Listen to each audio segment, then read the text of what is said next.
of our Lord Jesus Christ. Kami menyebut dalam nama Yesus Kristus. It's a great joy and pleasure to once again to meet all of you in life and also as well those physical here in Malaysia. மறுபடியும் உங்க ஒரு லைஃப்லயும் உங்க பள்ளியிலயும் வந்து பார்ப்பதில் மிகவும் சந்தோஷம்.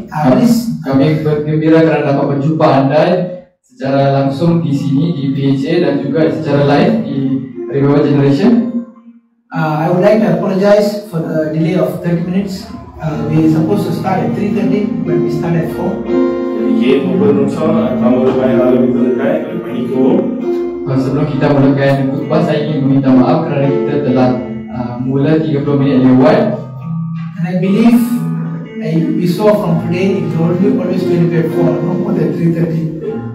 இதுக்கப்புறம் வந்து 2 மணி தான் ஆரம்பிக்கும் போது 3:30 மணிக்கு வந்து ஆரம்பிக்கப்படுது. Selepas ini kami percaya bahawa khutbah kita akan dimulakan pada pukul 4 petang. Let's rise for the reading of the word from the book of 1 Peter chapter 2 verse 9.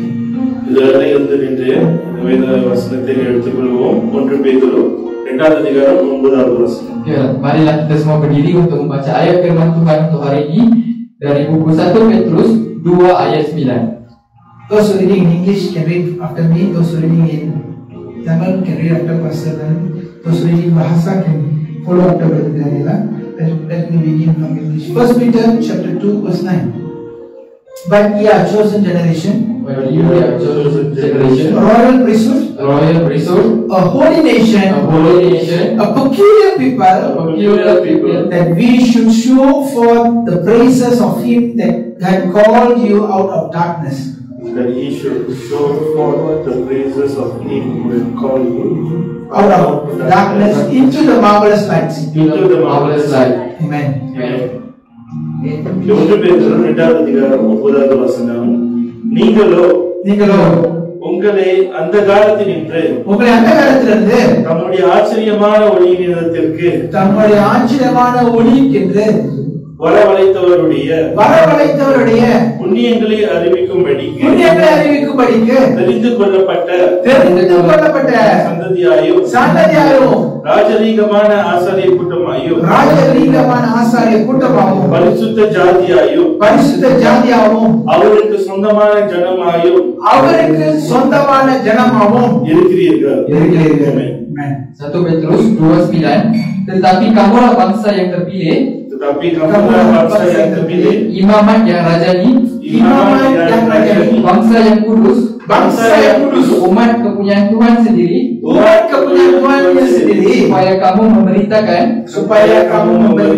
perbuatan yang besar dari Dia, yang telah memanggil kamu keluar dari kegelapan kepada terangnya yang ajaib. Amin. Let's pray. Father, I thank you for this word. I pray only Holy Spirit will speak forth, that the people will get it, and the people will be blessed. In Jesus' name, Amen. Okay. Okay, for the past 1 month, we have been talking about a subject called prayer altar. கடந்த ஒரு மாதங்களாய் நம்ம ஒரு காரியத்தை குறித்து நம்ம பார்த்துக் கொண்டிருக்கிறோம், ஜெப பலிபீடத்தை.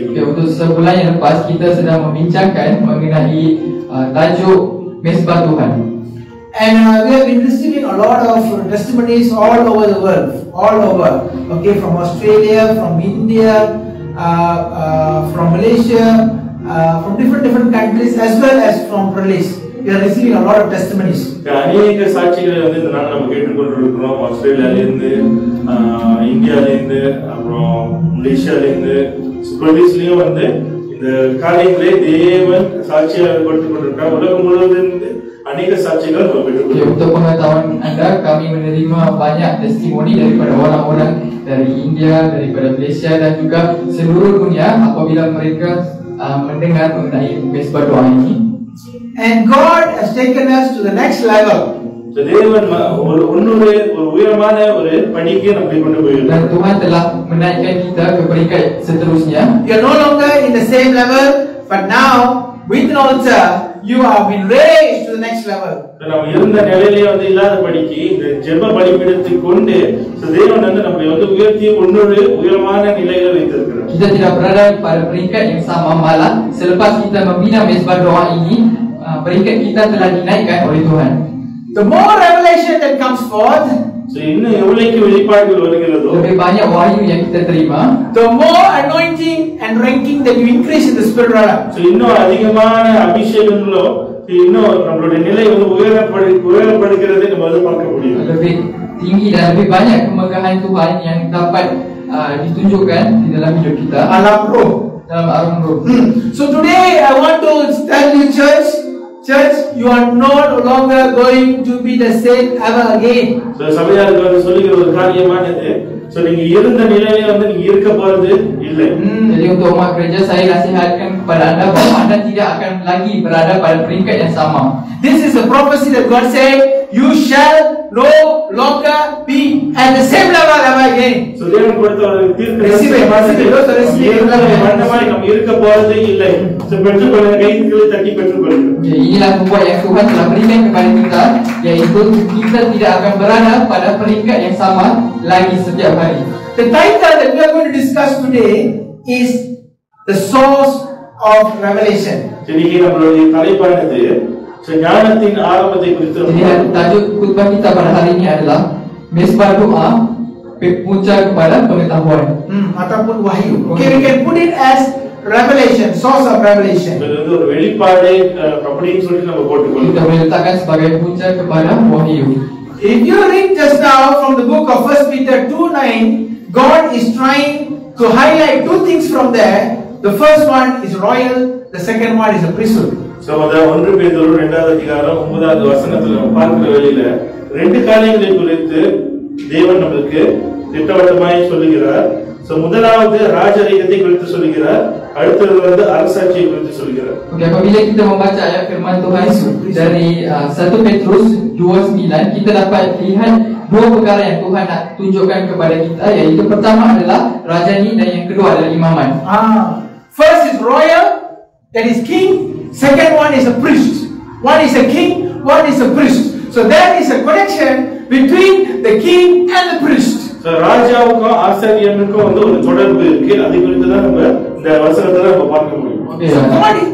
Sebenarnya ada perhubungan besar di antara rajani dan juga imamat yang kita dapat lihat dalam 1 Petrus 2:9 ini.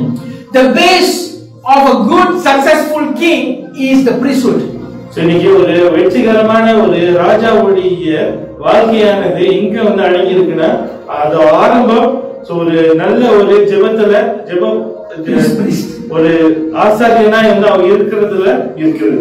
Untuk menjadi seorang raja yang hebat, raja itu perlulah memasuki ke dalam imamatnya, ke dalam panggilan imamatnya supaya dia menjadi rajanya yang terbaik. I'm not talking about a king, physical king. I'm talking about your workplace. I'm talking about your life. If you want to be successful, if you want to be blessed, if you want to be on the top, then you need to go and do the work of a priest. சரி, நான் வந்து ஒரு ராஜாவை குறித்து நான் சொல்லல. நம்ம இருக்கிற வேலை செய்கிற இடங்கள்ல நம்ம வந்து பணியாற்றுகிற அந்த இடத்துல நம்ம ஒரு ராஜாவை போல ராஜா வந்து செய்ய வேண்டிய காரியங்களை நம்ம அந்த இடத்துல நம்ம செய்ய வேண்டும். Saya tidak menceritakan mengenai raja di dunia fizikal ini, tetapi di tempat kerja kita, di tempat-tempat yang kita meluangkan masa adat, kalau kita nak berjaya di tempat kerja kita ataupun di tempat-tempat lain, kalau kita nak dinaikkan pangkat maupun dinaikkan peringkat ke peringkat yang seterusnya, kita perlulah masuk ke dalam panggilan imamat kita, barulah kita boleh menjadi rajani yang berjaya. That is why prayer altar is so important.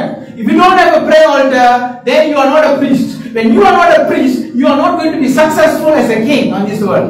சரி, அதனால தான் வந்து ஜெப பலிபீடம் மிகவும் முக்கியமா இருக்கிறது. நம்மளுக்கு என்னால ஜெப பலிபீடம் வந்து இல்லனா நம்ம ஆசாரியரா இருக்க முடியாது. ஆசாரியரா இல்லனா ஒரு வெற்றிகரமான ராஜாவா இந்த பூமியில நம்ம வாழ முடியாது. Sebab itulah pentingnya kita mendirikan mesbah doa itu. Kerana apabila kita tidak mendirikan mesbah doa itu, kita tidak membuatkan fungsi sebagai imamat, maka kamu tidak boleh menjadi satu raja yang berjaya dalam hidup masing-masing.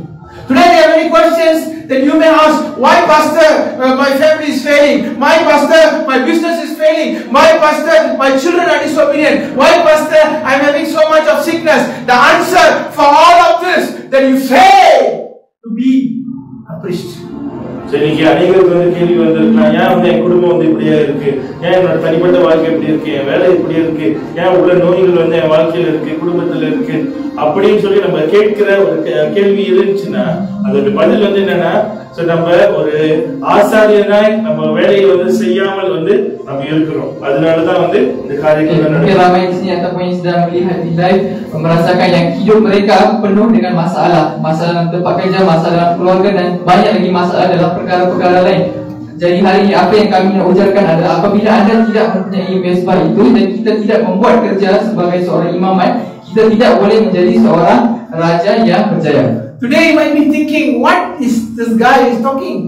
To be a priest? Should I go and do a sacrifice in the altar? சரி, இது உங்களோட கேள்வியானது. இது ஆசாரியர் என்ன வந்து ஒரு பலிபீடத்தை கட்டி பலிபீடத்துல ஒரு பலி செலுத்தணுமா அப்படின்னு சொல்லி நம்ம கேட்போம். Mungkin beberapa orang di sini berfikir apa yang pastor menceritakan ini, adakah kita perlu menjadi seorang imamat dan melakukan penyembelihan di atas mesbah? Am I supposed to get some goats? Am I supposed to get some doves?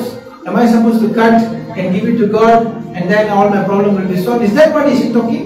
நீங்க வந்து தேவன் வந்து என்ன காரியத்தை வந்து சொல்லுகிறார், ஒரு ஆடு வந்து பிடிச்சி இல்லாட்டா ஒரு புறாவை பிடிச்சி பலிபீடத்துல வந்து நான் பலியை ஆண்டவருக்கு வந்து நான் கொடுக்கணுமா, இது குறித்து தான் ஆண்டவர் பேசுறாருன்னு சொல்லி நம்ம கேட்டுக்கொண்டிருக்கோம். Atau adakah pastor menceritakan sebegini, kita perlu mencari kambing ataupun burung ataupun lembu dan melakukan penyembelihan atas mesbah itu? The answer is no. அதோட பதில் வந்து இல்லை. Jawabannya tidak. All you need to do is go to a place, set place, at set time, kneel down and lift up your hands. That's all God wants from you. தேவன் நம்மள இடத்துல எதிர்பார்க்கிற ஒரு காரியமானது வந்து என்னன்னா, நம்ம ஒரு இடத்தை வந்து நம்ம தேர்ந்தெடுத்து இந்த இடத்துல போய் நம்ம முழங்கால் படிட்டு கைகளை உயர்த்தி, ஆண்டவரே நான் இங்க வந்திருக்கேன் உங்களை பார்க்கும்படியாகன்னு சொல்லிட்டு அவருக்கு சொல்லுகிறதுதான் வந்து தேவன் எதிர்பார்க்கிறார். Jadi apa jawapannya? Kita perlu pergi ke ruangan yang kita telah tetapkan pada masa yang kita sendiri tetapkan, pergi ke sana, berlutut dan angkatlah tangan menghadap ke syurga. Tell God, God, this place is only for you and me. So this place is set apart for you and I call it holy. நம்ம தேவனை வந்து பார்த்து சொல்ல வேண்டியது, ஆண்டவரே இந்த இடமானது உங்களுக்கும் எனக்கும் ஒண்டிதான் வந்து இருக்கிற இடம். இந்த இடத்தை வந்து நான் வேற எந்த ஒரு காரியத்துக்கு நான் பயன்படுத்த போறது இல்லை, உண்மை சந்திக்கும் மாத்திரம் தான் ஆண்டவரே நான் பயன்படுத்த போறேன்னு சொல்லிட்டு நம்ம தேவனை பார்த்து சொல்லுவோம். Apabila kita berada di sana, apa yang kita perlu cakap kepada Tuhan adalah, Tuhan, ini adalah tempat untuk kita berjumpa, untuk kita berjumpa dan untuk kita bersembah. Jadi tiada perkara lain yang akan berlaku di sana, hanya perjumpaan kita sahaja yang akan berlaku di sana. God loves consecrated places or places that you assign to Him. God loves it. So தேவன் அவருக்கு வந்து ஒரு பிடித்தமான ஒரு காரியம் வந்து என்னன்னா, அவருக்கு விசேஷமா நம்ம தேர்ந்தெடுத்து அவருக்காக வந்து வேறுபடுத்தி வைத்திருக்கிற ஒரு இடத்தை தேவன் ரொம்ப விரும்புவார். Tuhan suka apabila kita telah menetapkan sesuatu tempat untuknya, untuk kita berjumpa dengannya. And what will happen? The moment that you go and the moment you sit down, God is already waiting for you there to talk everything to you. நம்ம அந்த இடத்துக்கு போய் அந்த இடத்துல உட்காரும் போதே வந்து அந்த இடத்துல தேவன் நம்மளுக்காக வந்து காத்திருக்கிறார். அவர் வந்து அநேக காரியங்கள் நம்மளோட வெளிப்படையா வந்து பேசுறதுக்கு விரும்புகிறார். Jadi apa yang akan berlaku adalah apabila kita pergi ke tempat itu, Tuhan sudah menunggu kita di tempat itu untuk menceritakan banyak perkara kepada kita. Understand? So today, if you don't have a time and if you don't have a place and you don't have a discipline or love towards God, then you are not a priest unto God. இன்னைக்கு நமக்கு வந்து ஒரு ஒழுங்கு வந்து இல்லாம, நம்மளுக்கு வந்து ஒரு அன்பு வந்து இல்லாம, நம்மளுக்கு அந்த காரியத்தை வந்து செய்யணும்னு சொல்லிட்டு ஒரு ஆசை வந்து இல்லாம இருந்துச்சுன்னா அதோட அர்த்தம் வந்து என்னன்னா, நம்ம ஆசாரியனா வந்து நம்ம இல்லைன்னு சொல்லிட்டு ஒரு அர்த்தம். Hari ini kalau kita tidak mempunyai masa yang tetap maupun ruangan yang tetap untuk kita berdoa, dan jika kita tidak merasakan kasih ataupun cinta kepada Tuhan dan tiada disiplin untuk melakukan perkara itu, Tuhan melihat kita sebagai orang yang bukan imamat di matanya. I give you a warning. If you are not a priest unto God, then you are a priest unto Satan.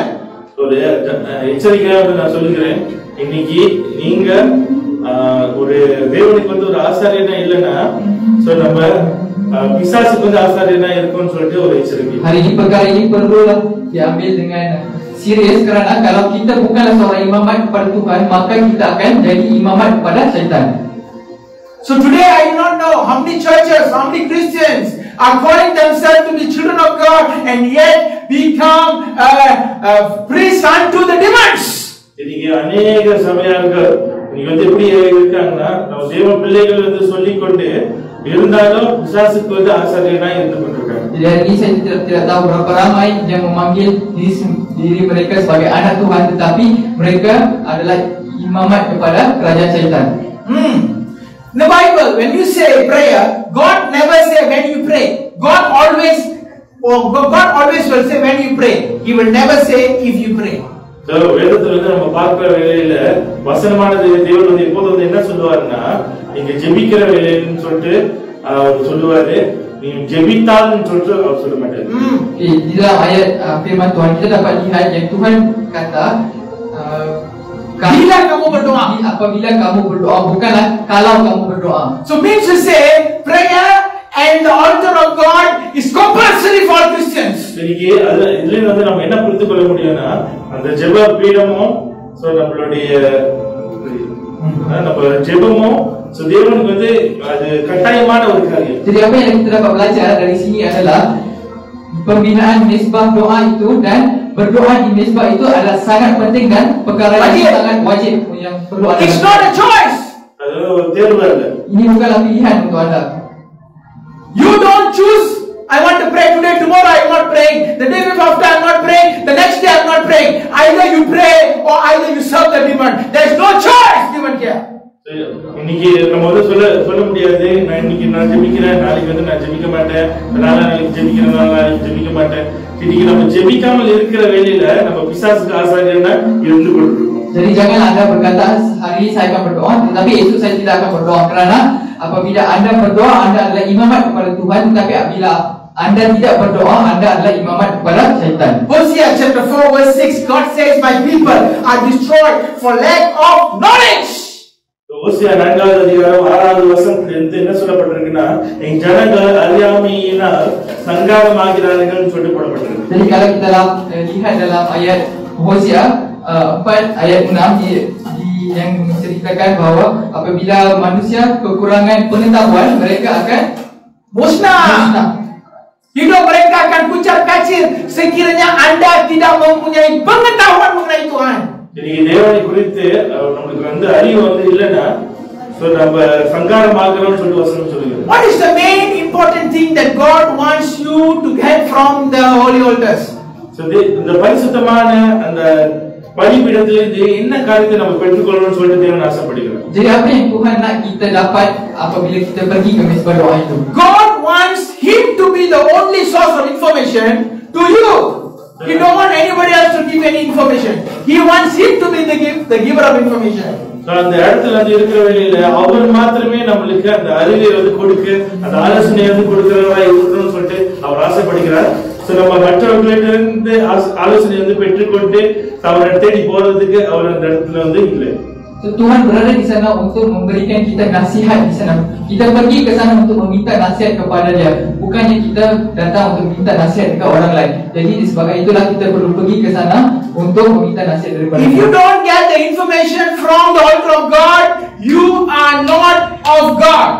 இன்னைக்கு தேவனிடத்துல அந்த பலிபீடத்திலிருந்து தேவனிடத்திலிருந்து நம்ம அறிவு வந்து பெற்றுக்கொள்ள, ஆலோசனை பெற்றுக்கொள்ளனா நம்ம தேவனுக்குரியவர்கள் அல்லன்னு சொல்லிட்டு நம்ம அறிந்து கொள்ள முடியும். Jadi kalau kita tidak mendapatkan informasi ataupun mendapatkan pengetahuan daripada Tuhan, bermakna anda bukan sebahagian daripada kerajaan Tuhan. Okay, many Christians wonder why God placed the tree of knowledge of good and evil in the Garden of Eden. அந்த ஏதேன் தோட்டத்துல ஏன் வந்து ஆண்டவர் அந்த நன்மை தீமை அறியத்தக்க அந்த விருட்சத்தை வந்து அந்த இடத்துல வைத்தான்னு சொல்லிட்டு அநேகர் வந்து கேட்போம். Jadi mungkin ramai di antara anda yang berfikir kenapa Tuhan letakkan pokok pengetahuan baik dan jahat di dalam Taman Eden itu. Many scholars will have many opinions. அநேக வேத ஆராய்ச்சியாளர்களுக்கு அநேக காரியங்கள் வந்து அந்த இதுல இருந்து அவங்க வந்து வெளிப்படுத்தி சொல்லுவாங்க. Jadi ramai pengkaji kitab akan memberikan pandangan-pandangan mereka. But the real reason is God is giving a yes or a no question, or a true or a false question to Adam and Eve. So அந்த இடத்துல வந்து என்ன வந்து ஆண்டவர் ஏன் வந்து அந்த விருட்சத்தை வைத்தார்னா, சோ ஆதாமுக்கும் ஏவாளுக்கும் ஆம் இல்லைன்னு சொல்லிட்டு ஒரு அந்த ரெண்டு பதில் கொண்ட ஒரு கேள்வியை மாத்திரம் தான் அந்த இடத்துல வைக்கிறார். Jadi sebenarnya mereka Tuhan letakkan pokok pengetahuan baik dan jahat di situ adalah untuk memberikan Adam dan Hawa pilihan sama ada dia ataupun tidak kepada mereka. Adam and Eve was talking to God, was speaking to God, was fellowshipping with God, and was having perfect relationship, and God was the source of their information before they eat the fruit. அந்த பழத்தை அவங்க சாப்பிடுறதுக்கு முன்பாய் தேவனே வந்து அந்த இடத்துல அந்த ஏதேன் தோட்டத்துல தேவனோடு வந்து அவங்க சந்தோஷித்தாங்க, அவங்க வந்து தேவனோடு பேசினாங்க, தேவனோட ஐக்கியம் கொண்டாங்க, எல்லா காரியமும் தேவனிடத்துல வந்து பெற்றுக்கொண்டாங்க. தேவன் மாத்திரமே அவர்களுக்கு அந்த அறிவை வந்து கொடுக்கிற ஒரு மூல காரியமாய் வந்து அந்த இடத்துல வந்து இருந்தார். Jadi Tuhan sebelum Adam dan Hawa memakan buah itu, hanya Tuhan sahaja yang memberikan mereka pengetahuan, yang memberikan mereka wahyu kepada mereka, dan Tuhan adalah satu-satunya punca mereka mendapatkan pengetahuan dan wahyu itu. They were acting like God, they have been talking like God, they have been naming animals like God, they have been doing everything like God. அவங்க தேவனை போல வந்து பேசினாங்க, தேவனை போல வந்து காரியங்களுக்கு வந்து பேரிட்டாங்க, எல்லாமே வந்து தேவனை போலே வந்து அவங்க அந்த நேரத்துல செய்து கொண்டிருந்தாங்க. Mereka menjadi seperti Tuhan, mereka bercakap seperti Tuhan, mereka menamakan hidupan seperti Tuhan, dan mereka melakukan semua perkara seperti Tuhan. Everything came out of revelation. எல்லா காரியங்களும் வந்து தேவனுடைய வெளிப்பாட்டிலே வந்து அவங்க பெற்றுக்கொண்டாங்க. Semua perkara itu berlaku atas dasar wahyu Tuhan. And the revelation is a database where it was in Adam, and Adam did not know. Adam was performing everything, and the database was supporting Adam to do everything that he was doing. So அந்த ஆதாமுக்குள்ளார வந்து அந்த காரியங்கள் எல்லாமே வந்து அவருக்குள்ளார வந்து பதிஞ்சு இருந்துச்சு. அவர் வந்து காரியங்கள் செய்கிற வேலையில அந்த காரியங்கள் எல்லா காரியங்களும் அவருக்குள்ளே இருந்து தேவனை போல வந்து எல்லா காரியத்தையும் வந்து அது தானாகவே வந்து செய்ய ஆரம்பித்தார். Jadi sebenarnya pangkalan data itu berada di dalam Adam, dan apabila Adam membuat pekerjaannya di situ, segala pangkalan data yang ada di dalamnya itu yang membantunya untuk melaksanakan semua pekerjaan di Taman Eden itu. The moment they eat the fruit of good and evil, they change the source of information from God to the serpent. Wow. So எப்ப வந்து அந்த விருட்சத்தின் கனியை வந்து அவங்க சாப்பிட்டாங்களோ, சோ அந்த வெளிப்பாட்டின் மூல காரியமா இருந்த தேவனை அவங்க வந்து யாரு கூட வந்து மாத்துறாங்கன்னா அந்த பாம்பு, அந்த சாத்தான் கூட வந்து அவங்க மாத்துறாங்க. Tapi apabila mereka Adam dan Hawa memakan buah itu, punca informasi atau punca pengetahuan mereka berubah daripada Tuhan ke ular itu. So because they changed the source of information, what happened? They fall from revelation to information. So எப்ப வந்து அவங்க அந்த பிசாசுடைய வஞ்சனைக்கு அவங்க வந்து விழுந்து போனாங்களோ, அவங்க தேவனுடைய வெளிப்பாட்டில இருந்து அவங்க புரிந்துணர்வுக்கு அவங்க மாறிட்டாங்க. Jadi apabila mereka memakan buah itu, mereka kehilangan wahyu daripada wahyu ke informasi. That is why you can't see the school of information technology in Garden of Eden. Understand? அதனாலதான் அந்த இடத்துல information technology engineering aga paaka mudiyadhu. You can't find that. Because why? They were all operating in revelation. இந்த இடத்துல வந்து எல்லாமே வந்து வெளிப்பாட்டுல தான் வந்து செயல்பட்டு கொண்டிருந்தாங்க, சொந்த ஞானத்துல வந்து அவங்க செயல்படவில்லை. Jadi di situ kita dapat lihat di Taman Eden tiada pun fakulti informasi teknologi kejuruteraan di sana, kerana semua yang berlaku di sana adalah berdasarkan wahyu Tuhan. Tak ada informasi, wahyu semua. Segalanya telah ada di dalam Adam. Okay, but after he changed the source, what happened? He fall from information, revelation to information. Now you don't know what to do.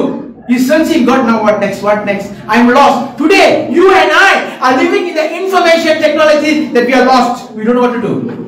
So அவர் வந்து எப்ப அந்த விழுந்து போனாங்களோ, சோ அவங்க வந்து தேவனுடைய வெளிப்பாட்டில இருந்து அவங்களோட புரிந்துணர்வுக்கு அவங்க மாறினாங்க.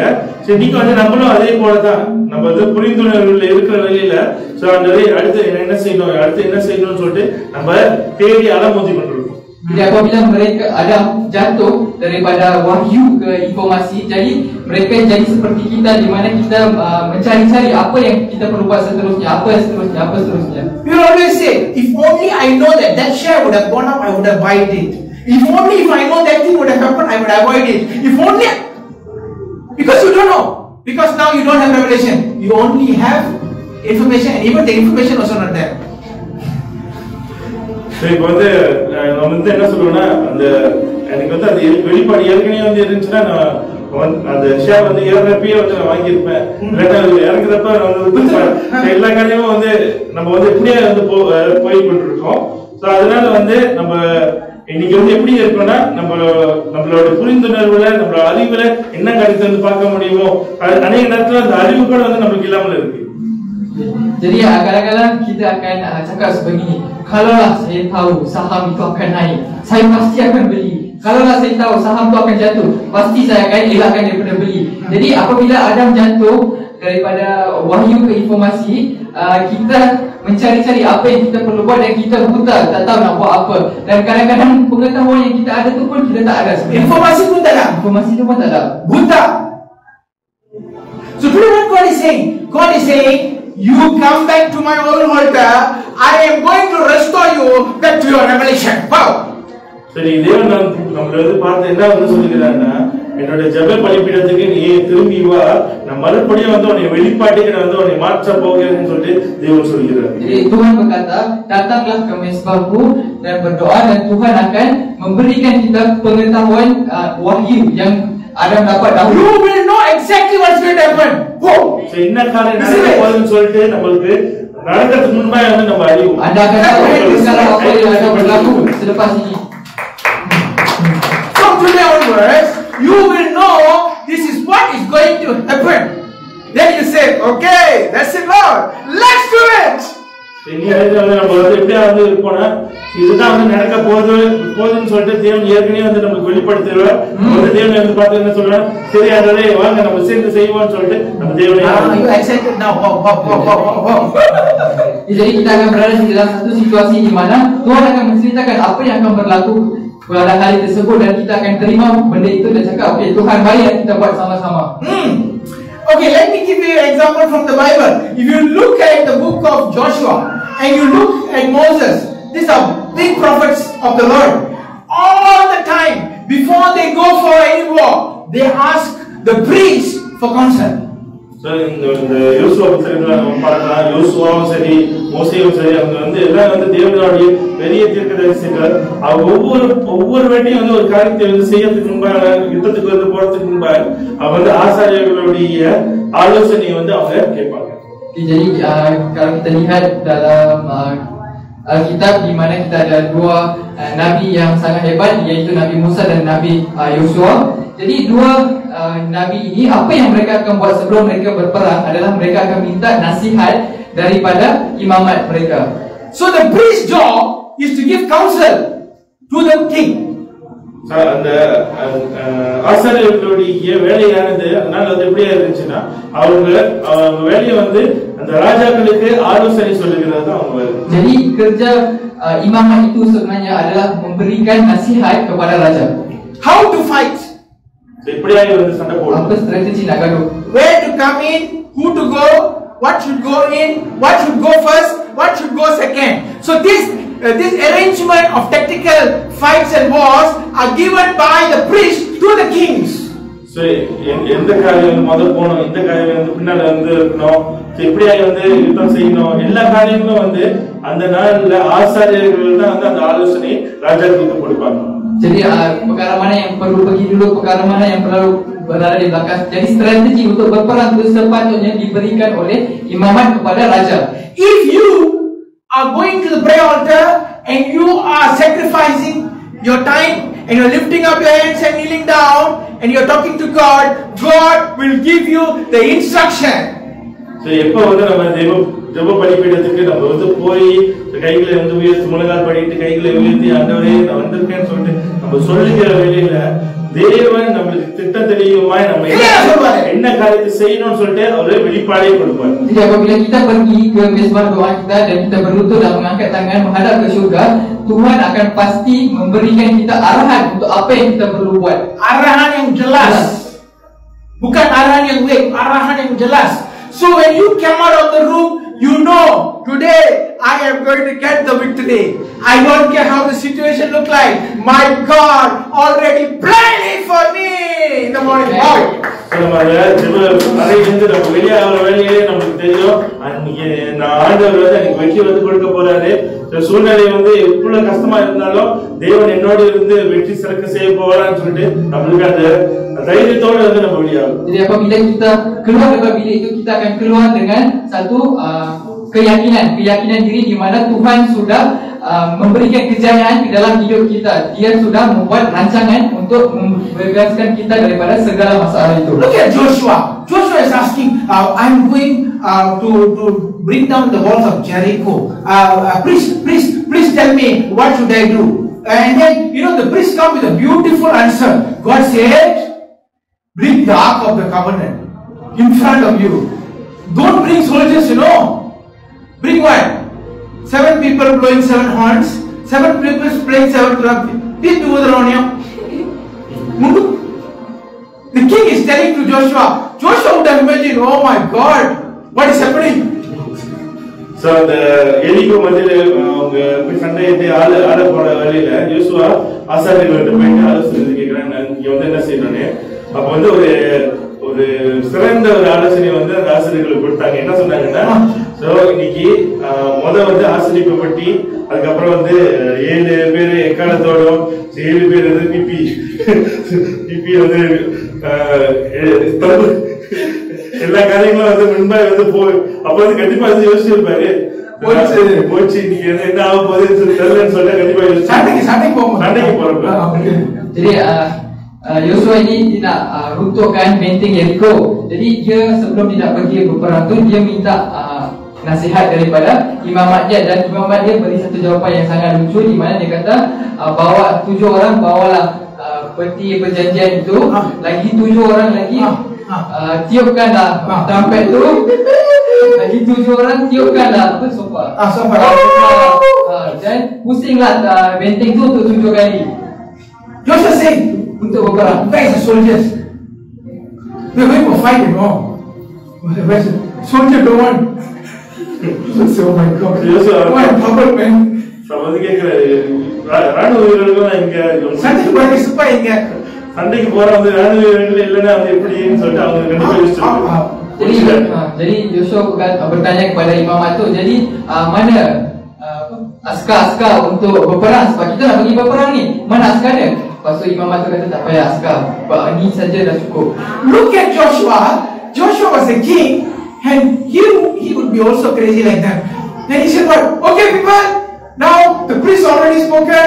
Now we bring the holy book of Ark of the Covenant, and we bring all these people. Let's go around, merry-go-round for 7 days. Oh, all people will be thinking crazy fellas. யோசுவா வந்து அவங்களை போல வந்து விசித்திரமான ஒரு மனுஷனா தான் இருந்திருப்பான். அவன் வந்து உடனே கீழ்படிந்து என்ன சொல்றேன்னா, சரி ஆசாரியர்கள் இப்படியா சொல்லிட்டாங்க, இப்ப வந்து முதல்ல உடன்படிக்கை படி போகும்போது, அப்புறம் எக்காலம் வந்து ஊதுரம் வந்து போறாங்க. சரி நீங்க வந்து இந்த பட்டணத்தை நம்ம 7 வாட்டி வந்து சுத்த போறோம், கடைசி நாள் 7 வாட்டி சுத்த போறோம், வெற்றி வந்து எடுக்க போறோம்னு சொல்லிட்டு அவர் சொல்லுகிறார். Jadi Yosua itu membuat, tak tahulah dia siuman atau tidak pada waktu itu, tetapi dia membuat satu kerja yang langsung tidak masuk akal. Dia ikut imamat. Apa yang imamat tu kata, dia ikut sebiji. Dia kata, okey, sekarang ni kita akan bawa apa yang dinasihatkan dan kita akan pusing benteng Jericho itu untuk 7 kali. 7 hari pusing, hari ke-7 pusing kali, 7 kali. Lepas itu tiup dan jerit. Wow! You are laughing today, right? Imagine on the real scenario, you are in a war, we are supposed to destroy the whole city, and the priest is telling like that, and the King Joshua also following, and you are behind there, everybody laughing at you. Ayo, I don't know what to say. நம்ம யோசிச்சு பார்ப்போம், இன்னைக்கு நம்ம அப்படிப்பட்ட ஒரு சூழ்நிலையில இருந்தா நம்ம வந்து என்ன செஞ்சு இருக்கும். ஸோ அந்த ஆசாரியர்கள் வந்து இப்படி சொல்றாங்க. ஸோ ராஜாவும் வந்து அப்படியே கீழ்படிந்து அது செய்கிறாரு. பின்னால இருக்கிறவங்க ஸோ கண்டிப்பா அதை சிரிச்சிருப்பாங்க. என்ன இது ஒரு பைத்தியம் சொல்லி அவங்க பின்னால போயிருப்பாங்க. Jadi cuba kita bayangkan kalau kita berada di situasi itu, di mana raja itu dah cakap okey, kita kena buat macam ni, kita pula berada di belakang. Lepas tu semua orang menggelakkan dekat kita, apa kau ni nak kalahkan, nak berperang, tapi kau buat macam ni, kau pusing 7 kali lah, kau tiup sofa lah, tiup trumpet lah. Hari pertama, first day they are going around, nothing happened. They laugh. Stupid and crazy. Second day they're going, they're laughing again. முதல் நாள் வந்து அவங்க போய் அந்த எரிக்கும் மதில் வந்து சுத்துறாங்க. கண்டிப்பா வந்து எல்லாமே சிரிச்சிருப்பாங்க. என்ன முட்டாளா இருக்காங்களே, என்ன இவனுங்க அப்படின்னு. ரெண்டாவது நாள் வந்து அப்படியே சுத்துறப்ப மறுபடியும் வந்து சிரிச்சிருப்பாங்க. So pada hari pertama apabila mereka mengelilingi benteng Jericho tu, semua orang gelak dekat mereka, kata apa dia orang ni pusing-pusing macam orang tak masuk akal.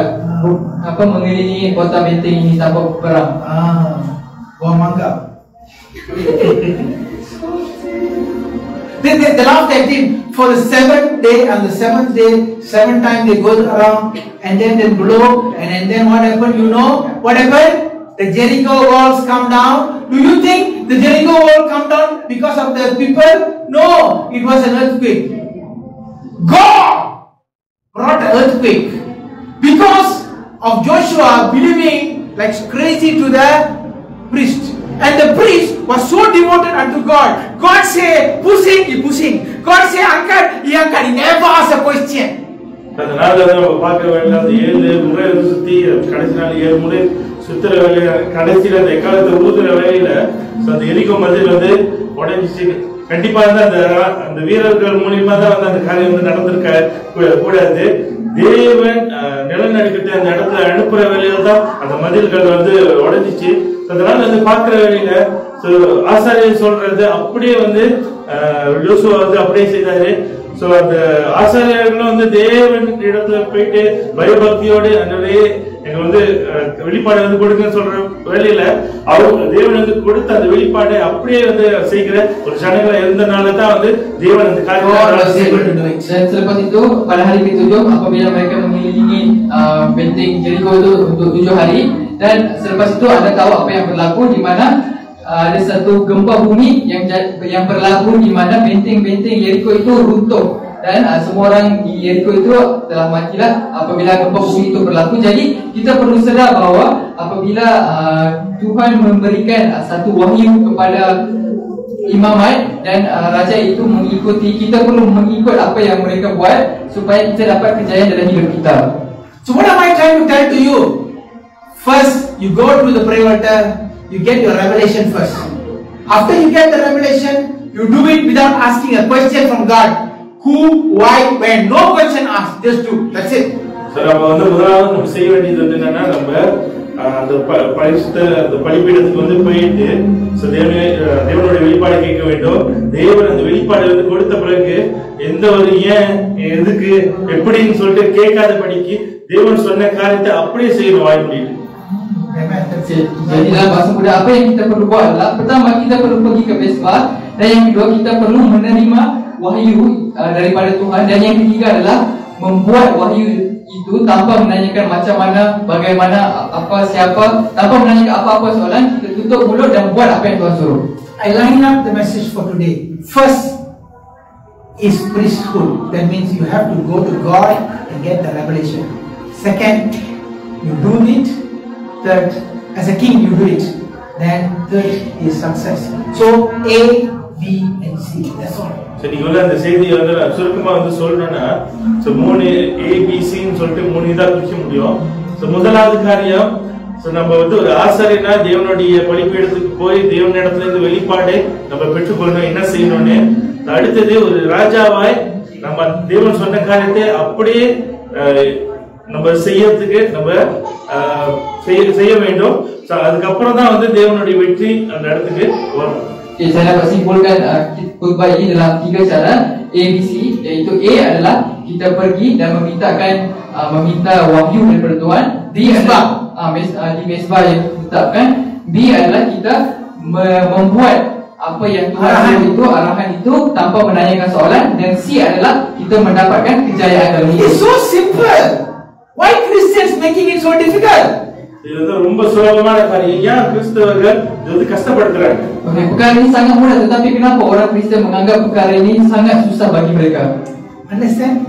I tell you, the kingdom of God and the kingdom of demon works the same. So, தேவனுடைய ராஜ்யமும் பிசாசுடைய ராஜ்யமும் ஒரே நேரத்தில் தான் வந்து செயல்படுகிறது. Cara kerajaan Tuhan dan kerajaan syaitan beroperasi adalah sama. Even in the kingdom of Satan, that the evil priest will go to an evil altar and start giving what? Blood sacrifice. Start giving chicken. Start giving so many things. After he give, the Satan will talk to the priest, and the priest will come and tell the people, and the people does it, and they will get the victory. It's the same principle. So அந்த பிசாசுடைய ராஜ்யத்துல வந்து நம்ம பார்க்கிற வழியில அந்த மந்திரம் செய்யறோனோ இல்லட்டா அந்த பிலிசுனி செய்யறோனோ அவன் வந்து என்ன பண்ணுவானா அந்த பிசாசுடைய பலிபீடத்துக்கு போயிட்டு ரத்தத்தை வந்து காவு கொடுத்து இல்லட்டா வந்து ஒரு பலியை வந்து கொடுத்து அது பலியை கொடுக்கிற வேலையில அந்த பிசாசு வந்து அவனுடைய காதுல வந்து பேசும். அது அப்படியே வந்து சொல்லி அந்த ஜனங்கள்ட்ட வந்து சொல்ற வேலையில ஜனங்கள் செய்யற வேலையில அவங்களுக்கு வெற்றி கிடைக்குது. சோ தேவனுடைய ராஜ்யத்துல எப்படி வந்து காரியங்கள் செயல்படுகிறதோ அதே போலதான் பிசாசுடைய ராஜ்யத்திலும் செயல்படுகிறது. Jadi kalau kita lihat dalam mode operasi di kerajaan syaitan juga sama juga, di mana bomo-bomo apa yang mereka akan buat adalah pertama sekali mereka akan pergi ke mesbah syaitan itu dan mereka akan buat satu penyembelihan yang melibatkan darah, maksudnya penyembelihan hidupan di atas mesbah itu. Selepas itu syaitan itu akan membisik ke telinga imamat. Besok ambil nombor toto 5541, jangan biar-biar. Ada yang bisik. Dia akan bisik dekat tu bomo. Ini dapat 1 juta. Oh. Ya, dia boleh. So dia akan bisik dekat telinga bomo. Telinga bomo tu. Lepas tu orang yang menerima itu dia akan buat sebiji macam mana tu bomo tu suruh dan dia akan dapat kejayaan dia. So samalah. Jadi kita dapat lihat mod operasi di kerajaan syaitan dan juga di kerajaan Tuhan adalah sama. So what am I trying to tell you Christians? If you don't have a prayer altar and you don't serve as a priest, you are not getting success. That is why your life is living in miserable. நம்ம வந்து கிறிஸ்தவர்களா இருக்கிறவங்க தேவனோட பிள்ளைகளா இருக்கிறவங்க சோ நமக்கு வந்து ஒரு பலிபீடம் வந்து இல்லாம ஒரு வெளிப்பாடு இல்லாம நம்ம தேவன் சொன்ன காரியத்தை நம்ம செய்யாம இருந்தோம்னா நமக்கு கண்டிப்பா வந்து வெற்றி வராது. அதனால தான் வந்து நம்ம வாழ்க்கை ஒரு வெற்றி இல்லாத ஒரு வாழ்க்கையை வந்து நம்ம வாழ்ந்து. Jadi kita sebagai anak Tuhan, apabila kita tidak mendirikan mesbah doa kita sendiri, kita tidak mendapatkan wahyu setiap hari dan kita tidak melakukan apa yang Tuhan suruh tanpa menanyakan soalan, kita tidak akan dapat kejayaan dalam hidup kita. Okay, now you will have understanding that you need a prayer altar, you need a prayer time, you need to kneel down, you have to lift up. You already understand why you have to do that, because you have to be a priest before you get information. After you get information, you become a king. Then you do the thing, then you get success. So this is the process of it. I finished. என்னென்ன காரியங்கள் செய்யணும்னு சொல்லிட்டு இப்போதைக்கு நம்ம வந்து நம்மளுக்கு வந்து தெளிவா வந்து புரிஞ்சிருக்கணும்னு சொல்லிட்டு நான் நம்புறேன். முதலாவது நம்ம வந்து ஒரு ஆசாரியனா இருந்து தேவனிடத்துல அந்த வெளிப்பாடை பெற்றுக்கொள்ளணும். அதுக்கப்புறம் தேவன் சொன்ன காரியத்தை அப்படியே வந்து நம்ம செய்கிற வழியில தேவன் வந்து வெற்றியை வந்து கொடுப்பான்னு சொல்லிட்டு நம்ம இதை அறிந்திருக்கிறோம். Jadi kita dapat faham sekarang ni di mana kita perlu mendirikan mesbah dulu, dan apabila kita mendirikan mesbah tu akan jadikan kita sebagai seorang imaman, memberikan kita wahyu untuk dibuat. Selepas itu kita akan dijadikan raja dan kita apabila kita buat apa yang Tuhan suruh itu, barulah kita akan mencapai kejayaan. Okay, the question now you might be asking, what should I do when I go into the altar? This is your next question you will ask. Okay, I already sit down, but I don't know what to do. Tell me what to do next. That will be your next question. So அடுத்த கேள்வி வந்து நமக்கு வந்து என்ன இருக்குன்னா, சரி நீங்க வந்து பலிபீடம்னு சொல்லிட்டீங்க, நான் பலிபீடத்துக்கு போயிட்டேன். சோ பலிபீடத்துல நான் என்ன காரியத்தை நான் வந்து செய்யணும் அப்படின்னு சொல்லிட்டு நம்ம கேட்போம். Jadi pastinya mesti ramai akan bertanya, okay sekarang ni saya sudah mendirikan mesbah dan saya sudah pergi ke mesbah. Jadi apa yang saya perlu buat dekat mesbah itu? Okay, read Psalm 100 verse 4. Psalms 100 verse 4. Psalms 100 verse 4. Enter his gates with thanksgiving in my heart, and unto his courts with praise. Be thankful unto him and bless his holy name. சங்கீதம் 100 சங்கீதம் 4வது வசனம். அவர் வாசல்களில் துதியோடும் அவர் பிரகாரங்களில் புகழ்ச்சியோடு பிரவேசித்து அவரை துதித்து அவருடைய நாமத்தை ஸ்தோத்திரியுங்கள். Mazmur 100 ayat 4 kita baca di sini, masuklah melalui pintu gerbangnya dengan nyanyian syukur, ke dalam pelantarannya dengan puji-pujian, bersyukurlah kepadanya dan pujilah namanya. That means what God is saying, even before you go to your prayer altar, you must be having a song. You must be singing, I will enter His gates with thanksgiving in my heart. I will enter His court with praise. I will say, this is the day that the Lord has made. I will rejoice for He has made me glad. That means you must have a song. If you don't have a song, you cannot even go near the altar. இந்த வசனத்துல வந்து நம்ம என்ன புரிந்து கொள்ள முடியும்னா, நம்ம தேவனுடைய பலிபீடத்துக்கு வந்து நம்ம போகும்போது நம்மளுக்கு வந்து ஒரு பாடல் வந்து இருக்கணும். அவர் வாசல்களில் துதியோடு வருவேன், பிரகாரங்களில் துதிப்பேன் அப்படின்னு சொல்லிட்டு ஒரு பாடல் வந்து நான் இதுவே கர்த்தர் தந்திட்டாரே, நான் சந்தோஷத்தோட ஆடி பாடுவேன். So if you don't have a song, you cannot get to the altar because God wants thanksgiving first. So தேவன் வந்து முதல் காரியத்தை அவர் என்ன எதிர்பார்க்கிறாருன்னா, நமக்கு நன்றி பலியை வந்து தேவன் எதிர்பார்க்கிறார். Jadi apa yang kita perlu buatlah apabila kita membaca ayat ini, kita dapat faham bahawa kita bila pergi ke sana kita perlu membuat puji-pujian. Kita perlu memasuki misbah, kita perlu ada lagu dalam mulut kita. Dengan nyanyian kamu kena masuk. Nyanyian apa? Lagu nyanyi. Saya masuk ke gerbang dengan perkenan, saya masuk pujian. Inilah harinya Tuhan jadikan saya gembira dan bersuka. Saya bersuka, saya bersuka, saya gembira dan bersuka. Is this how you should go to your prayer room? Not matilah saya. No. That's not the way. I hope you get it. There must be a song before you go. Just now when you are singing the song, I exalt Him, I exalt Him, I exalt Him, oh Lord, I exalt Him, I exalt Him, I exalt Him, oh Lord. You know what? That was my song. I've been singing this song for the past 2 days. I say, God, what's the song? Tell God, I exalt Thee. Even before the prayer room, God, I exalt Thee. God say, hey, look, my son is coming with a song. அதுதான் சொல்றேன். சார் ஆயர் சொல்லி அவர் போதகர்கள் 2 நாளா வந்து தேவனுக்கு வந்து அவரு பாடின வந்து ஒரு பாடல். சோ அந்த பாடல வந்து அவர் பாடுகிற வேளையிலே வந்து தேவனுக்கு தெரியும் என் மகன் வந்துட்டான்னு சொல்லி ஜெபரூமுக்கு போறதுக்கு முன்னே பாடு போதுமா வண்டாண்டா காயிலே பாட்டு அமக்கலமா இருக்கு பாரு வரா அப்படி போன ஐயோ போச்சு அம்மா போச்சு அப்பா போச்சு அப்படி இல்ல பாட்டு எங்க பிரேயர் ரூமுக்கு முன்னே வரணும் அப்பனா டெய்லி பாடணும். Jadi apa yang kita perlu buat adalah sebelum kita memasuki ruang mesbah yang kita tetapkan itu, kita perlu start nyanyi lah. Kita perlu nyanyikan lagu itu. Untuk pastor dia punya lagu untuk 2 hari ni adalah For Thou Art Lord. Jadi sebelum dia masuk ke mesbah dia sudah mula untuk nyanyi. Dan apabila dia start nyanyi sebelum dia masuk ke mesbah dia, Tuhan sudah tahu. Dia kata, okay, anak saya sudah datang, anak saya sudah datang. Dia dah bergembira dan rasa shock sebab anak dia dah tiba ke tempatnya. Excited man, God is excited, you are excited. Wow, we are going now. When you go, the devil say, oh my God, the fly is coming, the fly is coming. Is coming with a song. You know what? God taught me this secret. The walls of Jericho will fall when you go with the song. So தேவன் வந்து அவருக்கு வந்து கொடுத்த அந்த ஒரு வெளிப்பாடு வந்து என்னன்னா, சோ அந்த பாட்டோட அந்த தேவனோட பலிபீடத்துக்கு வந்து நம்ம போற வேலையே இல்ல.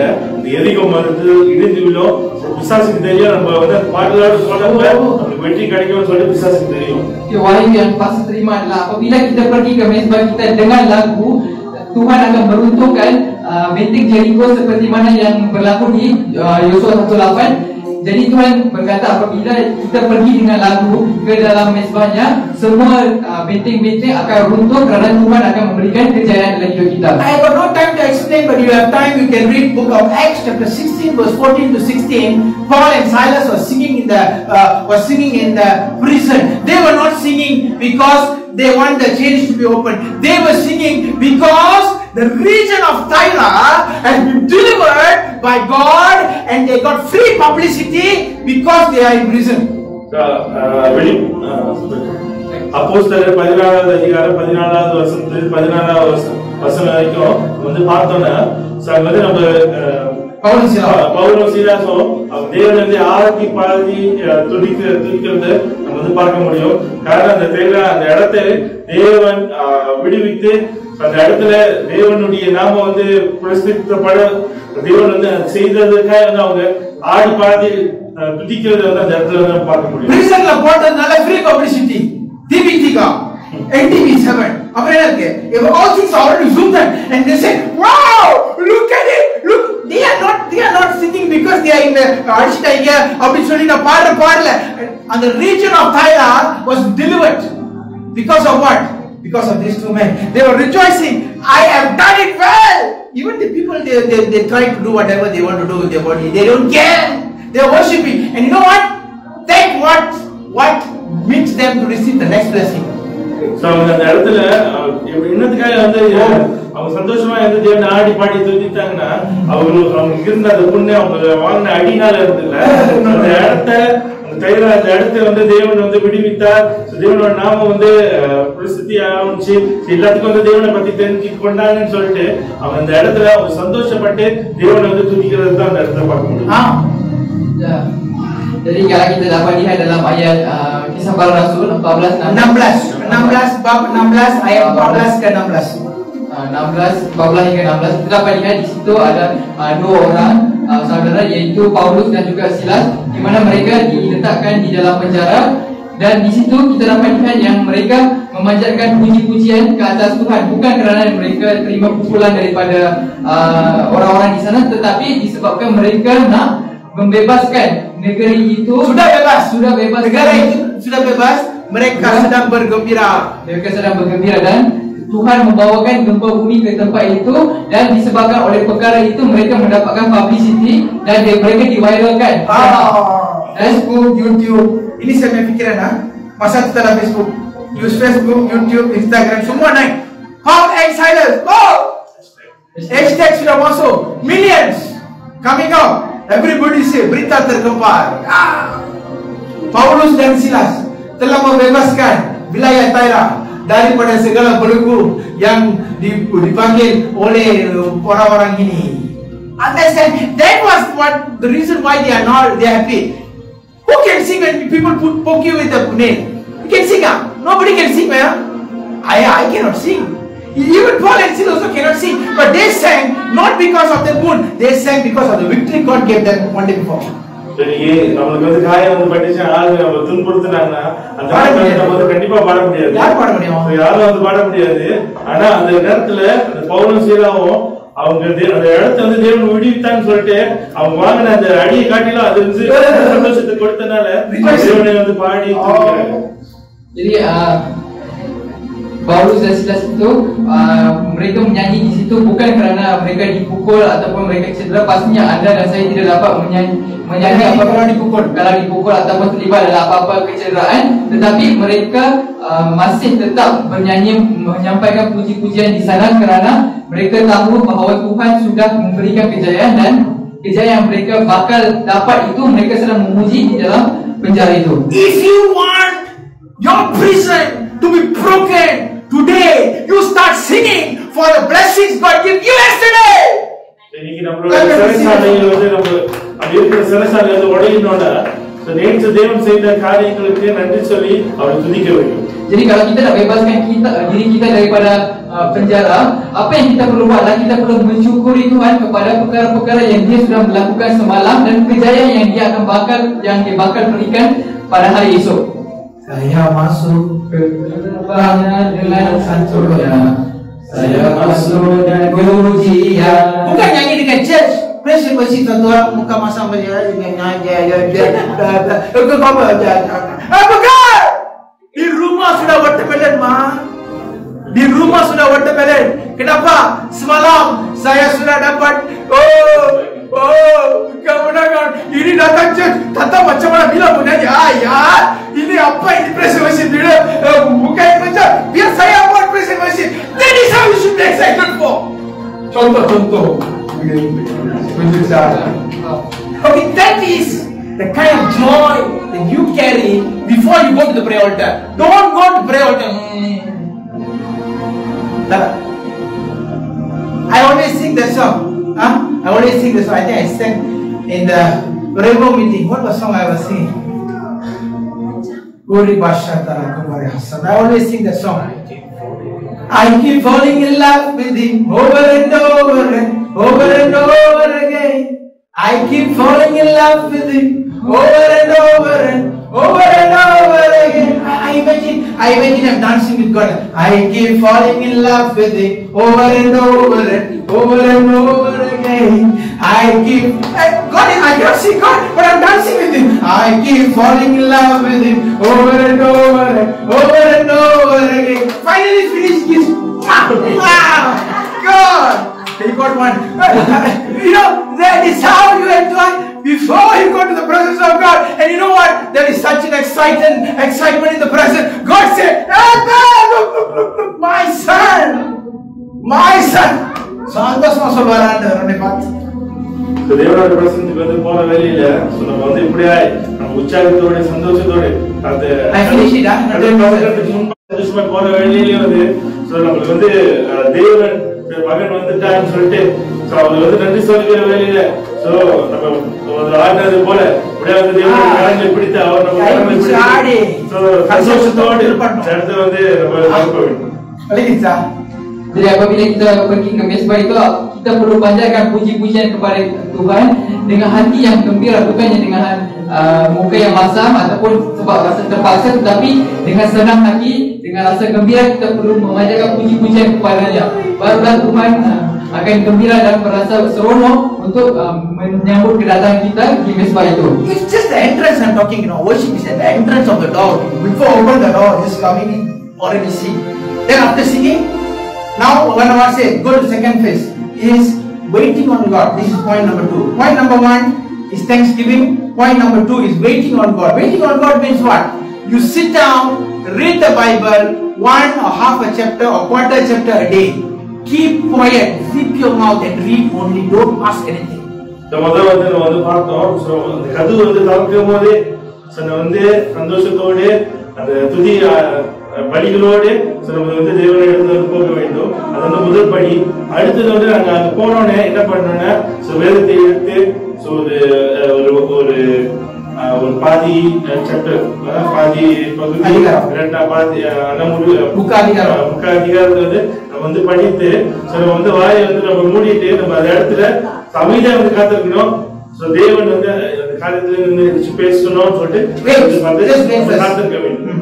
Okay, jadi perkara yang kita bincangkan tadi, perkara pertama adalah membuat puji-pujian. So jadi perkara itu kita buat sebelum kita masuk ataupun sebelum kita sampai ke mesbah kita. Jadi apabila kita sudah sampai di sana, apa yang kita perlu buat adalah kita perlu menunggu untuk Tuhan. Jadi apa yang kita boleh buat adalah pergi di sana, duduk diam-diam dan ambil satu ayat, ambil satu bab. Tolong baca dari Kejadian, jangan baca Inuca kata. Okay? Jadi kita perlu baca satu bab, tak kisahlah satu bab penuh ataupun separuh bab pun, ataupun suku bab pun tak apa, tapi kita baca dan harapkan Tuhan untuk memberikan wahyu kepada kita. Biar Tuhan buka mulut dia dulu. You jangan buka mulut you. Make sure God open His mouth first. You keep your mouth shut. Don't open your mouth. You want to sing can, but when you come reading the word of God, you don't open your mouth. You keep your mouth shut and tell God, there is something. The sun has come. I'm keeping my mouth shut. You know. You keep your mouth shut. 5 minutes enough. 5 minutes enough. Revelation will come. Just like that. Revelation will come. துதி அந்த நேரத்துல வந்து நீங்க வாய்ந்து வந்து நீங்க பாடினா பரவாயில்ல. ஆனா எப்போ வந்து நீங்க வேதத்தை வாசித்து அண்டரே இந்த பகுதியிலிருந்து என்னோட பேசுன்னு சொல்லிட்டு நம்ம வந்து காத்திருக்கோமோ, வேதத்தை வாசித்து கொண்டே இருக்கிற வழியில தேவன் வந்து முதலாவது அவர் வந்து பேசணும்னு சொல்லிட்டு நம்ம காத்திருக்க வேணும். நம்ம வாயத்தை வந்து பேச வேணாம். அவர் வந்து பேசுற வரைக்கும் காத்திருக்கணும். 5 நிமிஷம் காத்திருந்தா போதும், கண்டிப்பா வந்து தேவன் அவருடைய வெளிப்பாடை அந்த இடத்துல கொடுக்காரு. Jadi sebelum kita datang ke tempat itu, apa yang kita boleh buka mulut menyanyikan lagu-lagu itu, tetapi apa kita sudah sampai di situ, kita sudah buka bab yang kita nak baca, pastikan kita tutup mulut kita dan tunggu Tuhan untuk bercakap dengan kita. Janganlah kita bercakap mengganggu Tuhan untuk memberikan wahyu kepada kita. I give you the Bible scripture reference. I have no time to read. Joshua chapter 1 verse 8, Psalms chapter 1 verse 2. இந்த வேதத்தின் வசனத்தை வந்து நான் கொடுக்கிறேன். இது வந்து வாசிக்க நேரம் இல்ல. நீங்க வாசிச்சு பார்க்கலாம். யோசுவா 1:8, அப்புறம் சங்கீதம் 1:2 வசனம். Jadi saya berikan ayat yang menyokong perkara ini, yaitu di buku Yosua 1:8 dan juga Mazmur 1:2. 1 ayat 2. These two both verses is talking, one about Joshua, one is about David. Both of them are keeping quiet and meditating upon the word of God. When you start meditating upon the word of God, meditating means just sit down, look, read and keep quiet. That is what meditation is all about. So what you do, God says He will make you prosperous forever. Amen. Receive it. தேவனுடைய வசனத்தை தியானமா இருக்குன்னு சொல்லிட்டு சொல்ற வழியில வசனத்தை வந்து படிச்சு அந்த நேரத்துல தேவன் கண்டிப்பா வந்து நம்மளோட பேச ஆரம்பிப்பார். Jadi dalam dua ayat ini menceritakan mengenai dua orang yang berbeza, yaitu Nabi Daud dan juga Joshua dan Nabi Yosua, di mana mereka memanjatkan mereka bermeditasi dengan ayat Tuhan. Jadi bermeditasi bermaksud kita buka mata, baca dan duduk diam. Itu saja. Jadi apabila kita buat sebegini, barulah Tuhan akan memberikan kejayaan demi kejayaan demi kejayaan demi kejayaan akan datang kepada kamu. Dia lari kepada kamu. Kamu tendang pun dia datang. Kamu tendang pun dia datang. Cakap tak payah pun dia datang. Tak apa ambil. Tak apa ambil. Tak apa ambil. Kenapa? Meditation, waiting on the presence of God. தேவனுடைய சமூகத்துல வந்து நம்ம காத்திருக்க வேண்டியல அந்த வெற்றி வந்து நமக்கு வேணாம்னு சொல்லி நம்ம எத்தி விட்டாக்க நம்ம முன்னாடி வந்து கொண்டே இருக்கோம். நான் வரேன்னு அப்படியே வந்து இருக்கும். அதனால வந்து நம்ம அந்த வேதத்தை வந்து தியானமா இருக்கிறது மிகவும் முக்கியமா இருக்கு. Jadi apabila kita bermeditasi, kejayaan itu akan mengejar kita, bukan kita mengejar kejayaan. Kejayaan akan mengejar kita walaupun kita tidak mau. Kejayaan itu tetap akan mengejar kita untuk macam anjing dia datang, dia datang pun dia datang balik. Dia cakap tak ada, itu kejayaan milik India. Saya mau datang juga. You tendang dia balik. Tamam, saya mau juga. Saya mau India juga. You tendang aja India kali datang juga. Lepas dia kata, okey lah, kapal duduk lah. Faham tak? Kejayaan akan cari you dan lari and overtake you. That is how God says. The blessings will overtake you. You not running after blessings. Jadi நம்மளுடைய ஆசீர்வாதமானது நம்மளை வந்து தொடர்ந்து கொண்டே வந்து ஓவர்டேக் பண்ணி நிக்குமா? அதுதான் அந்த வசனம் சொல்லிக்கிறது. அப்படிப்பட்ட ஆசீர்வாதத்தை தேவன் வந்து கொடுப்பார். நம்ம இந்த தேவனுடைய சமூகத்தில் தியானித்து காத்திருக்க வேண்டும். Kejayaan ini akan memotong kita dan akan mengejar kita. Bukan kejar, dia akan overtake depan. Pergi ke depan dan memastikan kita menerima kejayaan itu. Faham? Okay, number 3. I'm going fast. Number 3, you make declarations. மூணாவது காரியம் நம்ம வந்து அறிக்கைகளை செய்யணும். Yang ketiga adalah kita membuat melafazkan. What you should do, speak in tongues without stopping. Kurabahate bosimarateka. Emprawasi prantere somosamanda. Mandaleka bosenda rabuka sanda. You keep speaking. Non-stop 10 minutes. Just speak like that. You don't have to understand. அடுத்தது வந்து நம்ம வந்து என்ன செய்யணும்னா நம்ம அந்நிய பாஷையில 5 நிமிஷம் 10 நிமிஷம் வந்து whatever time you like, எவ்வளவு நேரம் வந்து நம்ம ஜெபிக்கணுமோ அந்த நேரத்துல அந்நிய பாஷையில கோரிக்கை பலண்டர பாஷை சொல்லிட்டு நம்ம ஜெபிக்க வேண்டும். அப்படியே வந்து அந்த சூழ்நிலையை வந்து நம்ம நிரப்ப வேண்டும். Yang ketiga, macam mana kita nak buat perlafasan ini adalah kita perlu bercakap dalam bahasa Roh Kudus untuk 10 minit secara bertepat. Contoh dari para rakatan nama kataran untuk 10 minit itu kita kena cakap tanpa berhenti. You know what? The moment you speak in tongues, I give you the verse. I have no time. I have been teaching from Romans chapter 8, verse 19, 26 and 27. God says when you speak in tongues, you get your identity of the sons of God. ரோமர் 8வது அதிகாரம் 19 26 வசனத்துல வந்து நீங்க போய் வாசிச்சு பார்க்கலாம். இப்போ வந்து நம்ம அந்நிய பாஷையில வந்து நம்ம ஜெபிக்கிறோமோ, சோ நம்ம தேவனுடைய புத்திரர்கள் என்ற அந்த அடையாளத்தை நம்ம பேச்ச விட்டுருங்க. ஏய் நானே son of God. ஏன்னா நான் அந்நிய பாஷையில சும்மா கொக்கை விக்கிறேன் அந்த கதை பேச வேணாம். சமோசா விக்கிறேன், போண்டா விட்டேன், இதை விட்டேன், அதை விட்டேன், இவன் அவனை கூட்டி போயிட்டான், அவனும் hey sons of God. Okay, jadi ayat yang support kepada perkara ini adalah daripada Roma 8 ayat 19, 26 dan 27. Di sini kita dapat lihat di mana apabila kita bercakap dalam bahasa Roh Kudus, bermaksud kita diberikan identiti baru, yaitu identiti sebagai seorang anak Tuhan, sebagai anak Tuhan. When you get the identity, sons of God, you know what? Everything has to bow to you. Sun, moon, earth, vegetation, everything has to bow to you. This is the sons of God. தேவனுடைய புத்திரர்கள் என்ற அந்த அடையாளத்தை வந்து பெற்றுக்கொள்ளணுமோ, எல்லா சிருஷ்டிகளும் சூரியனும் சந்திரனும் பூமி விளைச்சல் எல்லாமே வந்து நம்மளுக்கு கீழ்ப்படிய வேண்டும். காரணம் வந்து தேவனுடைய பிள்ளைகளாக நம்ம இருக்கணும். Jadi apabila kita sudah mendapatkan identiti sebagai anak Tuhan, semua perkara, semua kehidupan, semua benda perlu menundukkan diri mereka di hadapan kita. Tak kisah matahari, bulan dan segala kehidupan perlu menunduk di hadapan kita kerana kita memegang identiti sebagai anak Tuhan. Sudah pakai baju tu, apa itu raja. You sudah pakai baju, sudah pakai toklo, you already wear the royal crown. You already wear everything. They see this, oh my God, king is coming. Understand? Tongues. Speak. From today, speak. Don't you dare and say I have tongues. If you don't do those people don't know how to speak in tongues, come, I'll pray for you. You will receive it today. நீங்க வந்து ஒரு அந்நிய பாஷை வந்து கிடைக்கலன்னா இங்க இன்னும் வாங்க ஒரு ஜெபிப்பா நீங்க பெற்றுக்கொள்வீங்க. சங்கிய பாஷையில பேசிக்கிறது அது வந்து அவ்வளவு முக்கியமா இருக்கிறது. நம்ம அந்த அடையாளத்தை வந்து பெற்றுக்கொள்கிற வேலையில அந்த கிரீடத்தை நம்ம வந்து அணிந்து கொண்டு உண்மை வந்து நம்ம ஆட்சி செய்கிறது போல வந்து நம்ம இருக்கிறது தேவனுடைய புத்திரர்கள். Jadi sangatlah penting untuk kita bercakap dalam bahasa Roh Kudus kerana kita memegang identiti sebagai anak Tuhan. Okay, once you already finished Thanksgiving, once you already finished meditation, once you already finished making declaration in tongues, now is the last part. You open your big mouth, telling your agenda for the day.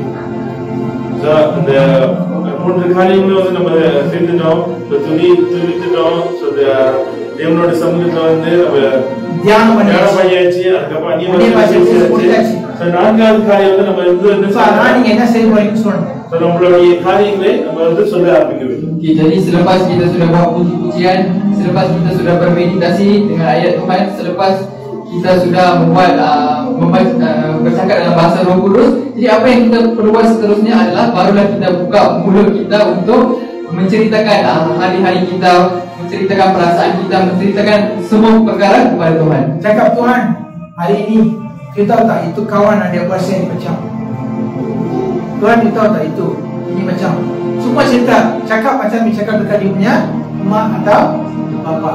இன்னைக்கு நம்ம தகப்பன் தாய்கிட்ட வந்து நம்ம காரியத்தை சொல்றது போல தேவனிடத்துல நம்ம சொல்ல ஆரம்பிக்கிறோம். அது இன்னைக்கு வந்து இப்படி நடந்துச்சு, வந்து இப்படி சொல்லிட்டான், இது வந்து இப்படி நடந்துருச்சுன்னு சொல்லிட்டு ரொம்ப கவலை ஆயிட்டேன் நம்ம தேவனிடத்துல சொல்ல வேண்டும். We need to share to God everything that we feel, even though like we share to our parents. Okay, after you share, you tell God, you remind God on this. You tell God, God, you are my Abba Father.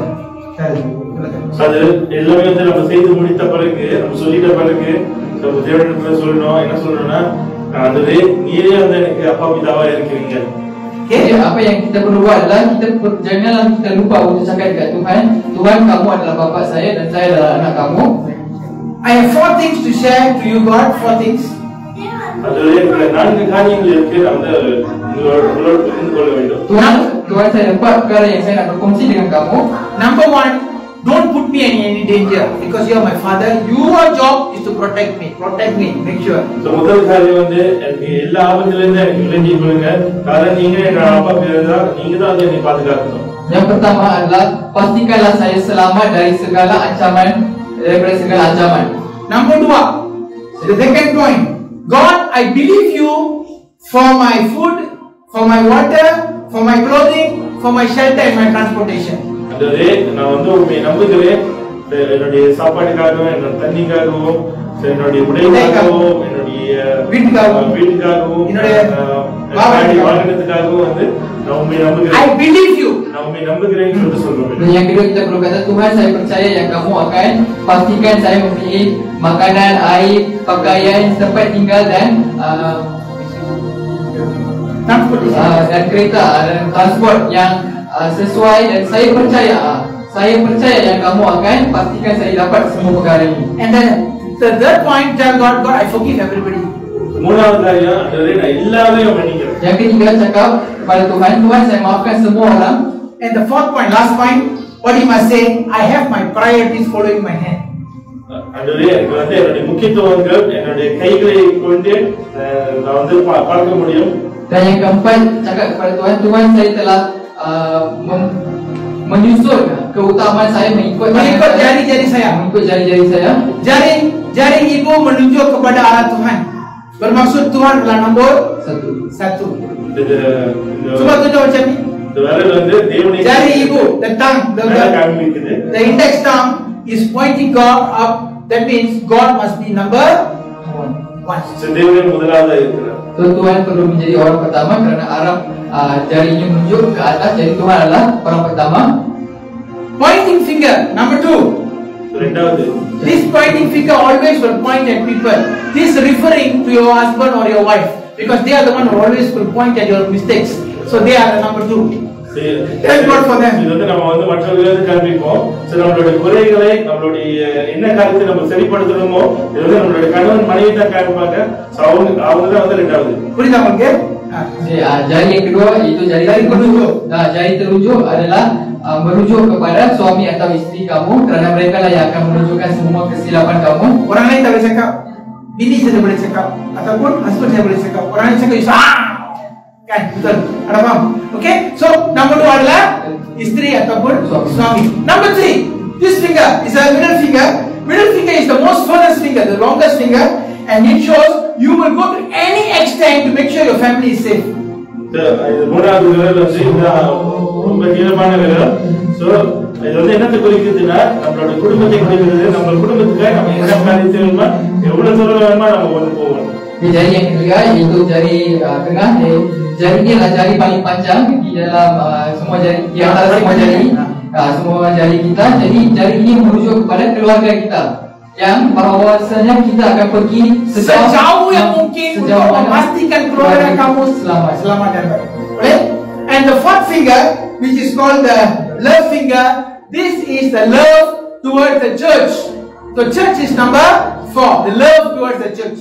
That's why you are wearing in the church with this finger. நான்காவது விரல் வந்து என்னன்னா, இது வந்து அன்பின் விரல். சோ இது வந்து சபை வந்து குறிக்குது. நம்ம வந்து அன்பு காட்ட வேண்டும் சபை. Okay, jari-jari yang keempat adalah jari cincin, di mana merujuk kepada gereja kita. Yang merujuk kepada gereja kita. Just like how Jesus Christ loved the church, you must love your church. Don't complain.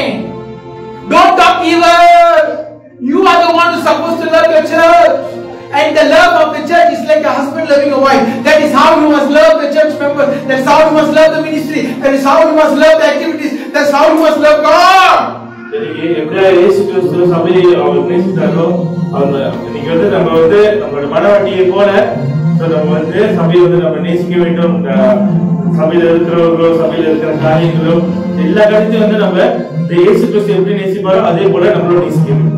Jadi jari yang keempat seperti mana Yesus menyayangi tempat sembahyangnya, jadi kita pun perlu sayang kepada tempat sembahyang kita dalam pelayanan, dalam orang-orang yang berada di dalam tempat sembahyang ini, dan juga semua perkara yang termaktub di dalam tempat sembahyang ataupun di gereja ini kita perlu sayang.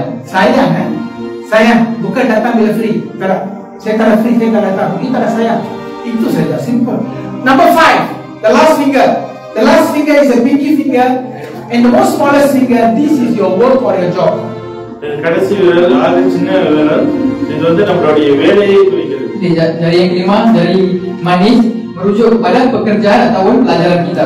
So when you keep your finger like this, God, wife, family, church, and work, your life will be prosperous. But when you put like this, your life will be miserable.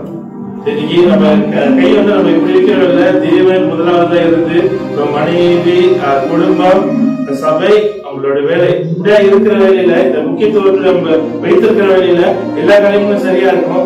எப்போ வந்து நம்ம திருப்புறமோ, நம்ம எல்லாத்தையும் தலைக்கீழ வைக்கிறோமோ, நம்ம வாழ்க்கையை தலைக்கீழ மாறிடும். Jadi apabila kita mengikut susunan yang kita cerita tadi, Tuhan yang pertama, suami atau isteri yang kedua, yang ketiga adalah keluarga, yang keempat adalah gereja, dan yang kelima adalah kerja kita. Hidup kita akan penuh dengan kejayaan demi kejayaan. Tetapi apabila kita sonsangkan keutamaan kita, hidup kita akan penuh dengan kerja sampai bunuh diri. Kerja duit pun tak ada. You go and see people, they work day and night. I got a friend of mine was telling me, I don't mention his name, he is a top CEO of public bank. You know, he worked until his eyes got blood coming out. Public bank internship. He's a big top guy, top man. Okay? You work. Apa pun tak ada. Sudah mati masuk. Mana? Covid. Jangan ini macam baru betul, tapi tak kecil. Ada paham apa cakap? Yang masuk berjalan soalnya. இப்படி இருந்தாலும் நீங்க சொல்லிட்டீங்க. இப்படி வச்சீங்கன்னா வேலை.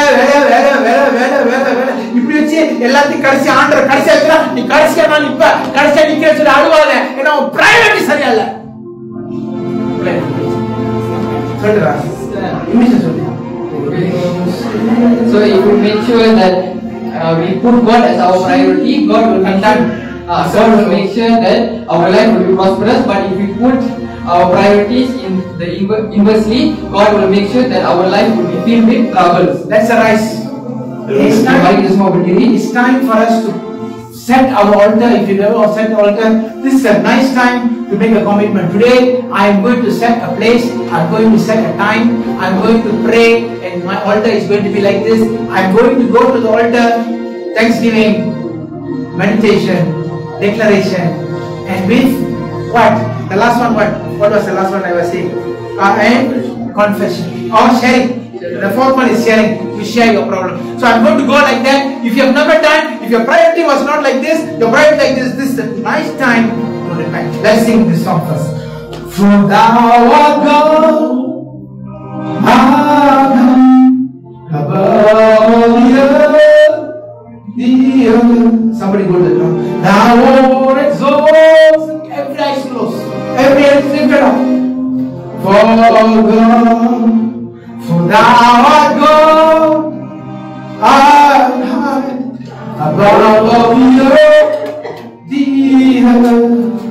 Thou art exalted, far above all God. Exalt Thee. I exalt Thee, the God. I exalt Thee. All your heart, the God, I exalt Thee. I exalt Thee. Oh Lord, the God, Lord, I exalt Thee. Under the Father, music Lord, Father Lord, continue Lord. I exalt Thee. Under the Father, under the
Yeah.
Angels of God, go and minister. Set them free from all bondages.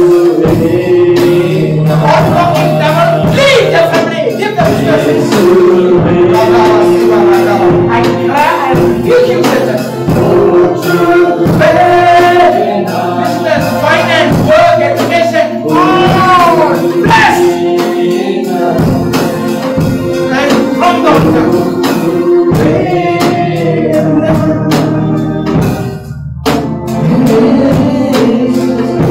Father, thank you for the revelation, the importance of your welfare. Here is your son, delivered perfectly whatever that you have told me to say. I pray the Holy Spirit will bring conviction to your heart. Everyone who is listening over the life, over Facebook, over Real Generation, over also over here, let the conviction begin. Under it, இது சொன்னதெல்லாம் அப்படியே கரையெல்லாம் சொன்னாங்க. ஒன்னொன்னா சொல்லிட்டாங்க. மனமாறுதலை கொண்டு வருகிறது. பரிசுத்த ஆவியானவர் மனமாறுதலை கொண்டு வருகிறார்கள். பிள்ளைகள் ஆசீர்வதிங்க. இந்த நாளிலிருந்து பரிசுத்த பலிபீடத்தை கட்டி அதிலிருந்து ஆசீர்வாதத்தை சாப்பிட்டாங்க. இயேசு நாமத்தில் ஆசீர்வதிக்கிறேன்.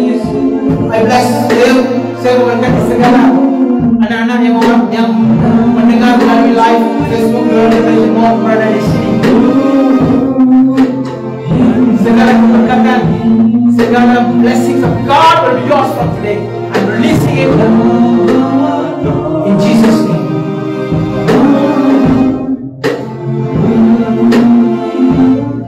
Thank you, Father.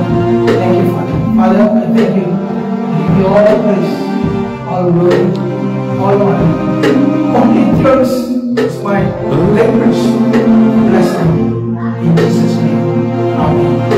Shalom and selamat petang. Love you all. Shalom. Good evening. Maaf nanti pada kumpul saudara. Katolik, kalau terjadi, katolik bisa semasa. Love you so much. Shalom.